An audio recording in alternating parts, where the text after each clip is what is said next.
Hello fellow Samakians, ICCS Sunlord here, back for another video of Destiny Tactics. And boy, is it good to be back. I was away for vacation for 2 weeks, and I'm finally back to continue my game making and stuff. While I was away, I did work on a couple of things, and I can show you what I worked on in this video, and I will before I get in to what I have for Destiny Tactics.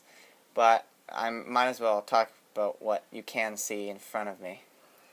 I just threw this up today. I thought it needed a title page, and do mind that the printer was horribly out of ink. But basically, I found a font, and I had this idea that I had written out in my notepad as well for Destiny Tactics, that the eye, the dot on the eye, kind of just shines this light over across the title page. So I kind of made this line connecting the two eye dots. But that's black, and I'm not sure whether to change the color because the black stands out and it does kind of look good. And the background image, I just kind of found a generic background image. So I don't know. I kind of like it. It would look definitely better in color. It definitely looks better on the computer with the color, but I'll show you that at one point. But let's just move that out of the way. First up, I just want to talk about Silmac for a second. And I did start working on the template on the computer for Silmac, and what I'm going to do is just remake the template on the computer and then scan in the art. That way it's kind of a fresh thing, and it looks a little bit more professional for when I get it onto the Game Crafter.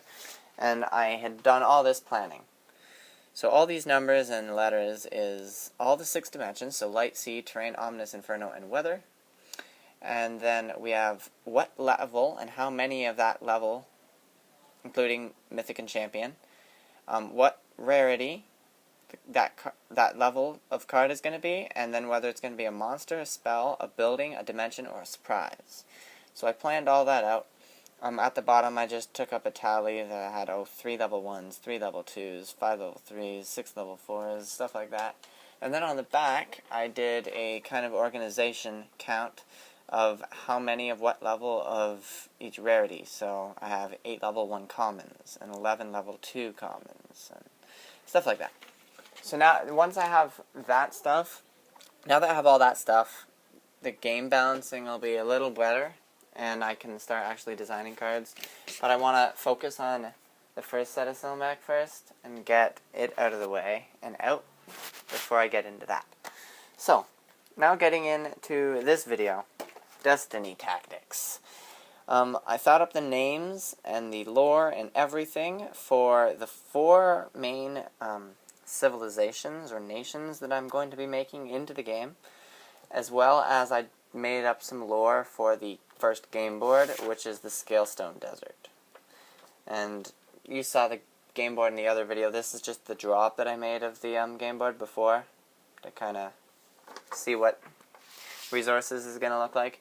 But I'm going to just start with these nations.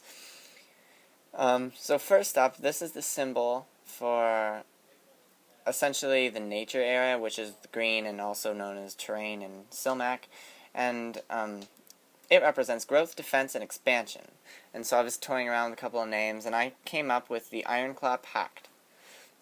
So they're called the Ironclaw Pact, and this is and the lore basically describes what they're about, and kind of explains in a weird way how they will play in the game once I get around to putting abilities into cards and stuff like that. And it will also affect the second win condition for that color, if I end up doing that and finding a balance for each nation to have its own win condition. But anyway, let me just get into the Ironclaw Pact. The Ironclaw Pact is a grouping or classification of creatures that are native to the surface world of Lestwanz. These creatures make their homes among the many geological features of this realm, and value their land very seriously. The pact was declared by the Elder Prophets of Life millennia ago. That pact stated, all creatures bound by the pact must protect one another, and that all land was equal and to be shared. Creatures bound by the Ironclaw Pact will continue to grow and expand, but will not often invade, for they know how tragic loss can be. So basically, going along with growth, defense, and expansion. They want to defend their lands. They don't really want to attack, but considering that destroying the enemy base is the first win condition, they'll attack if they need to. Next up, I kind of put the 2 here, and then the 2 lore, and then the next 2, and then the 2 lores. So next up, we have what is essentially the red, or the Inferno, and they're described by large armies, strength, and intimidation. And I ended up naming it the Ashheart Empire, and this is the symbol that I was toying around with. Kind of happy with it. So, yep. So let me just turn the page, because the lore for this one is on the other side. Here we go. Ashheart Empire lore. Now this lore gets a little deeper into why you, as a mage, were called to Lestwanz in Silmac. In Destiny Tactics, you're playing basically as the boy that ran into the mage. But this kind of explains a little bit of why the mage from Silmac is here. So, the Ashheart Empire lore. The Ashheart Empire was formed by the mighty, cursed goddess Denwyn. These creatures live and grow in secrecy under the surface of Lestwanz, within the fiery pit of hell. Denwyn creates her army quickly, while the magical ether begins to seep into her long-exiled, dead body. Her empire is filled with relentless attackers and intimidating forces that will soon be ready to be unleashed into the world. That world that is surely doomed. So essentially just large creatures. Denwyn is basically Silmac's nemesis, or should I say sister, that was kind of cursed away and sent to Lestwanz, into the deep underground in Lestwanz. But the ether is slowly returning to her body, and it's seeping from all the creatures in Lestwanz into her, and she's starting to raise her army in secret in Spheric Mountain, which is the Ashheart Empire's game board. Okay, so next up, we have the last one, so yellow and blue. I haven't made a symbol for blue yet. I'm still trying to toy around with what it could be. So if you want to give any suggestions, please feel free to, knowing that they are called... I'll get to that in a second. I'll just come back to that in a second. So, and the fist is not going to look like this either. It's going to be a different fist. It's just while I was away on vacation, I couldn't remember what the fist I wanted looked like. And I'm not good at drawing fists in the first place, so... So this is the yellow and light. So to describe them, they are industrialized, they have a superiority complex, and they also have friendship. So, and they're called the Silver Star Dominion. So instead of making them like sun and light, I just ended up naming them Silver Star. Not quite sure why, but this is the longest lore out of them all, so might take a little bit here. So, Silver Star Dominion lore. The Silver Star Dominion was started by one very famous leader. King Silvas believed greatly of his massive kingdom and what it was capable of doing. He passed law after law, ensuring peace within his land and his people. The humans under his ruling learnt to harness fire and manufacture iron into great contraptions. The king's most memorable decree was the Law of Superiority, which made all members of the Silver Star Dominion forbidden to meet with any other race or species. A society known as Hiricher began to mingle with beings outside of Silver Star, teaching them the same laws and the secret of industry. King Silvas did not like sharing the peace he had created, and banished all members from Hiricher, then created the law. The Silver Star Dominion now runs like a well-oiled machine. Everyone within the Dominion helps each other live and grow. They continue to expand and destroy anything that is not friendly. They will defend their friends and neighbors before saving themselves, even now as their king is on his deathbed.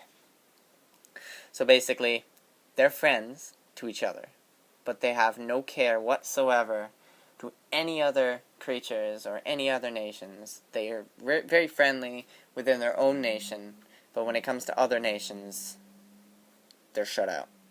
They just want to expand and be industrialized within their own nation and not care about anyone else, and they will stop at nothing to take over the land so that they can just keep being industrial. So next up, we got blue, sea. So again, I don't have a symbol here. Please let me know an idea for the symbol here. But basically, to describe them, they're relentless, they're surprising, they're intelligent, and they're swift. So I was trying around with a couple of titles to name them, and I wasn't quite sure, but I finally came up with the Pearl Wave Alliance. So if you might have an idea for the symbol, please just give me suggestions for the Pearl Wave Alliance for the symbol that kind of is on their flag or their insignia or coat of arms or whatever you call it. So the Pearl Wave Alliance lore. Races within the Pearl Wave Alliance are usually a peaceful community. However, battle strategy is a strong suit among the Alliance, for the elders and leaders have spent many long years studying in their books. When they are threatened, they whip into action, preparing all necessary elements to win the encounter, surprising their enemy when leaping out of an ambush and gaining an early advantage, then late battle relentlessly crushing the rest of the threat into the deep waters. So that was kind of a short one, but I feel like it describes them kind of well. So, they're intelligent, they can set up battle strategies instead of just lining up a big army and walking in and killing everyone. They can line up beautiful ambushes. And it's going to be kind of difficult for me to figure out how to figure that out in card. But I'll do it. I'll figure it out. So yeah, ambushing, they're relentless, they don't give up, they're very powerful. Just like the sea. It's going to be a good color to make, actually. So, oh yes, and I had the backstory for one of the game boards that I had made. So this backstory, I haven't written any backstory for the Ashrad Empire, but this backstory is for the Ironclaw Pact. And this one will be for the Scalestone Desert map. And this is the Scalestone Desert Pass, if you remember me showing you the big board in the other video. Basically, you've just got this open area down here, got a mountain range in the middle and over here, and you've kind of got these passes through the mountains. So keep that in mind when I'm describing them, and I have my map here to show you it once I'm done with the description. Okay. Scalestone Desert. The desert is not home to dunes of sand, but arid and dry ground, cracks in the dirt, spread away from various holes and pits in the ground. Small patches of dry, lifeless shrubs cover the flat expanse. The entire desert is surrounded by impassable terrain, with sea to the south and east, and then the dry mountain range to the north and west. The pass is in the north, through the mountains, is a wild and dangerous place. Bandits inhabit the many caves that dot the walls of the valley. Worse still are the caves at higher altitudes. People that wander off the main path and up the side trails find themselves face to face with the ogres that are native to these mountains. The orc are native to the desert itself. Few travelers visit these lands and survive, for the orc are relentless and don't take prisoners often. Most orc live in primitive structures and wander around the desert in constant search for food. However, Quake is the main orc village, where they go to trade plundered loot, food, and slaves. Basically on the map, here's the map. The Scalestone Desert is on the country, or the continent of Mandria, and it is down on the southern kind of half. So this is the Scalestone Desert here, so they've got the ocean kind of to the south and to the east, and then the dry mountains are to the north and kind of west over here. So it's kind of a very long, stretched out desert here, right along this coast, but very dry and arid, mostly because no rain gets here often. All the rain is coming from over here. These are the everlasting waters, and these are all jungly areas right along here, and there's a swamp up here. So there's constant storms hitting this side of the coast, and this is why there's so much lush environment over here, because there's just so much water. But then over the mountain pass, or over this mountain range, there isn't much moisture in the air, so all this is relatively dry, including the mountains and Giant Jaw Canyon here. So this is the Scalestone Desert. Here's the capital city of Quake, and then this is the pass to the north.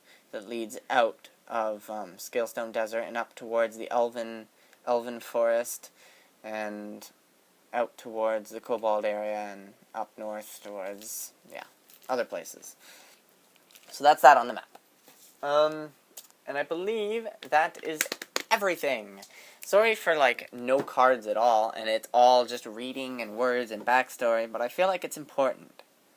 I do feel like it's kind of an important thing to make for this game. Tell me what you think about this, this title page.